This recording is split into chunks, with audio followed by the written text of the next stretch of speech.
Welcome to math Shinigami. इस video में हम 8th क्वेश्चन करेंगे जेई एडवांस का। और अच्छा क्वेश्चन है ये। ये 2010 में बेसिकली जेई एडवांस का नहीं, आईटी जेई का है, पर ठीक है, अच्छा क्वेश्चन है। तो क्वेश्चन पढ़ते हैं। Let a one, A two, A three, a 11 तक b real number satisfying a one की वैल्यू दी है, और हमें ए टू का कोई कंडीशन दी है। ठीक है। और ए के इक्वल्स टू टू ए के -1 और माइनस ए के -2 फॉर के इनके बीच। और इफ़ हमें इनके सबका whole sum of the squares of the numbers का स्क्वायर दिया है जो कि 90 है, then the value of this, इसका वैल्यू बतानी है। ठीक है। तो देखो, इसको करने के दो मेथड है। देखो, अगर इसको देख के कुछ समझ नहीं आता है, काफ़ी काफ़ी स्टूडेंट्स को समझ आ जाएगा, काफ़ी को नहीं आएगा, तो कोई दिक्कत नहीं है। तो हम ना पहले निकालते हैं कि क्या कुछ पैटर्न बन रहा है, क्योंकि कुछ तो पैटर्न बनेगा ना, आपस में नंबर्स के बीच में कुछ पैटर्न है। ठीक है। तो हमारा फर्स्ट टर्म हमें पता है ए के, ए जो फर्स्ट टर्म है ए वन वो 15 दी है। ए टू हमें दिया नहीं है, तो ए टू ऐसे लिखा है। ठीक है। ए थ्री क्या होगा? ए थ्री होगा हमारा 2 into A two minus A one. ठीक है। ए फोर, ए फोर क्या होगा? ए फोर होगा हमारा 2 into A three minus A two, और ए थ्री की वैल्यू ये पुट करी तो ये आई। ठीक है। फिर ए फाइव निकाला, ए फाइव होगा 2 इंटू ए फोर माइनस ए थ्री, और फिर ए फोर की वैल्यू ये पुट करी, ये वाली पुट करी, और ए थ्री की वैल्यू ये पुट करी तो ये आई। तो देखो पैटर्न दिख रहा है। पैटर्न क्या है? यहाँ पे टू था, फिर थ्री हो गया, फिर फोर हो गया।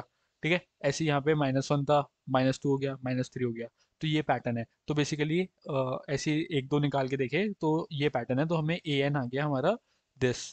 ठीक है। ए एन हमारा ये आ गया, और ए वन हमें गिवन है, ए वन की वैल्यू, ए टू की वैल्यू भी हमने कोई कांस्टेंट मान लिया है, तो बेसिकली ए टू एक वेरिएबल रह गया। तो अगर इसको इसको थोड़ा सा एन को एक तरफ ले लो, एन क्योंकि वेरिएबल है, बाकी सब कांस्टेंट है, तो ये बन गया। तो ये क्वेश्चन दिखते समझ जाना चाहिए कि हमारा ए वन ए टू सब ए पी में है, क्योंकि ये लीनियर फंक्शन है।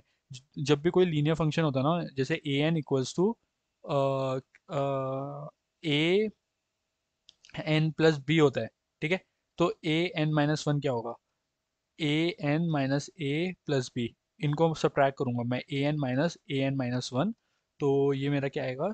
ये मेरा आएगा, इसको मैं ए आ जाएगा, और ए कांस्टेंट है। तो जब भी कोई भी दो कॉन्जिक्यूटिव टर्म के डिफरेंस कांस्टेंट है, तो फिर वो एपी होती है। तो ये एक लीनियर है। तो इससे समझ जाना चाहिए कि ये एक एपी बन रही है। ये अगर तब भी नहीं समझ आता है ना, तो कोई कोई बात नहीं। ए वन में पता है, ए टू हमारा एक वेरिएबल है। तो तो फिर मतलब हम उससे भी कर सकते हैं। ठीक है। तो इससे हमें समझ आना चाहिए कि ए वन ए टू हमारा वेरिएबल वो ए पी है। ठीक है। हमने इससे ये समझ गए। और मेथड टू से समझने के लिए वो बहुत सिंपल है। जैसे ये है, हमने ये लिखा, ये हमने लिखा, ये हमने लिखा। तो अब इसमें देखो, इसको थोड़ा सा अगर हमने इसको इधर लेके गए, टू ये लेके गए, तो देखो ये इक्वेशन बन गई। और ये किसके है? ये इसका मतलब क्या है? ये तीनों एपी में है। इसका मतलब क्या है? ये तीन कॉन्जिक्यूटिव टर्म है और तीनों एपी में है, तो उसका मतलब पूरी सीरीज एपी में है।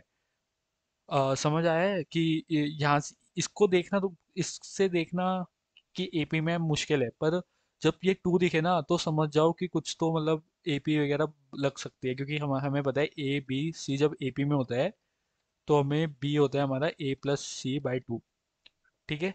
तो हाँ, इससे हमें पता लग गया कि हाँ, ये तीनों टर्म्स एपी में है। ठीक है। तो अब हमारा जो ए एन होगा वो हमारा ये होगा। देखो, ए टू वेरिएबल लो, देखो ए वन हमें गिवन है, ए टू वेरिएबल लो या एक डी वेरिएबल लो, क्योंकि डी क्या होगा?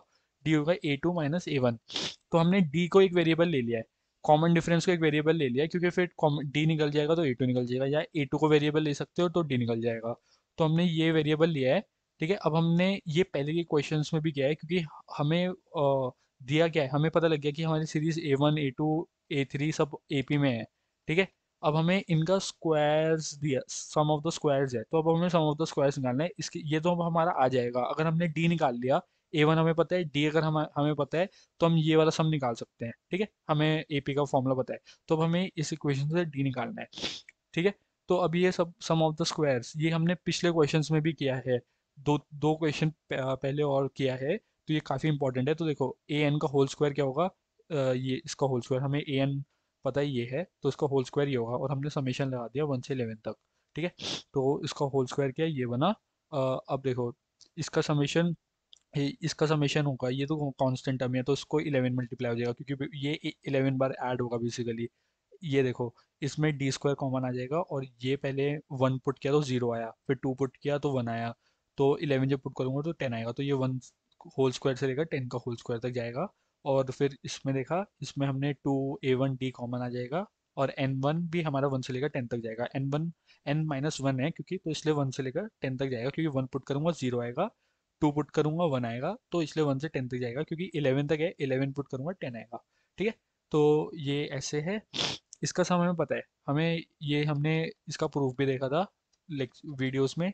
ये जो होता है, तो इसका जो सम होता है, ये सम होता है एन n+1, ये याद करना है, ये सम याद रखना है, अपॉन 6, n+1 इंटू 2n+1/6।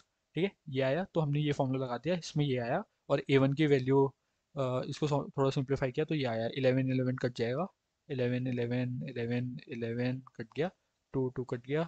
ठीक है, तो सिंप्लीफाई करके ये आया। और फिर a1 की वैल्यू, हमें 15 दी है, a1 की वैल्यू हमें 15 दी है, तो a1 की वैल्यू पुट कर दी, a1 की वैल्यू पुट कर दी, a1 की वैल्यू हमने यहाँ पे पुट कर दी, तो उससे हमारी ये क्वाड्रेटिक इक्वेशन बनी, इसको सॉल्व किया तो ये आया। ठीक है, अब हमें एक और कंडीशन दी थी, हमें ये वाली कंडीशन दी है। ठीक है, हमारी डी की दो वैल्यू आई, अब हमें कौन सी लेनी है वो इस कंडीशन से पता लगेगी। हमें a2 का कंडीशन पता है, a2 हमारा क्या होता है, a1 + d, और हमें दिया हुआ है 22 माइनस, ठीक है, a2 हमारा ये होता है, और हमें ये वाली कंडीशन दी है, तो हमने ये पुट की, और यहाँ पे ये आया, a1 की वैल्यू हमारी 30 है, a1 की वैल्यू 15 है, तो ये पुट करके हमारा d जो आया वो -3/2 से कम आया। ठीक है, अब -3/2 से कम कौन सा है, इन दोनों में से देख लो, ये कम है, क्योंकि -3 है तो नेगेटिव में है, तो इसलिए ये कम होगा, -3/2 से कम होगा ये, तो इसलिए हमारा जो d है वो -3 आ जाएगा, d हमारा -3 आ जाएगा। ठीक है, डी हमारा -3 आ गया, तो अब हमें a1 पता है, a1 हमारा 15 है, और डी हमारा है -3, तो हम ये सम निकाल लेंगे, ये सम निकाल लिया, ये ज़ीरो आ गया, तो ज़ीरो आंसर है। आई होप समझ आया होगा। अच्छा क्वेश्चन है, हमें बस बेसिकली हम सारा क्वेश्चन उस पर डिपेंड करता है, एक तो हमें ये sum of the squares of n AP निकालना आना चाहिए, और और उसके बाद हमें ये इससे दिख जाना चाहिए कि ये एपी बन रही है, इससे हमें दिख जाना चाहिए ये एपी बन रही है, क्योंकि ये देखो, ये दो एक्सट्रीम टर्म्स हो गई, इन दोनों को सम करेंगे और अपॉन टू करेंगे तो ये आएगा।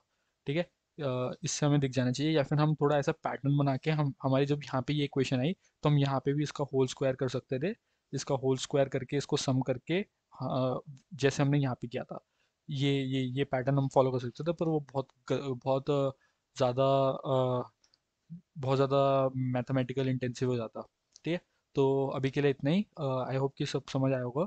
कोई भी डाउट हो तो मेरे को कमेंट सेक्शन में पूछ सकते हो, या डिस्क्रिप्शन में एक फॉर्म लिंक है, और एक टेलीग्राम का ग्रुप है, उसको उस पर पूछ सकते हो, and I will be happy to help you guys. तो ठीक है, अभी के लिए इतना ही, मिलते हैं अगली वीडियो में, बाय।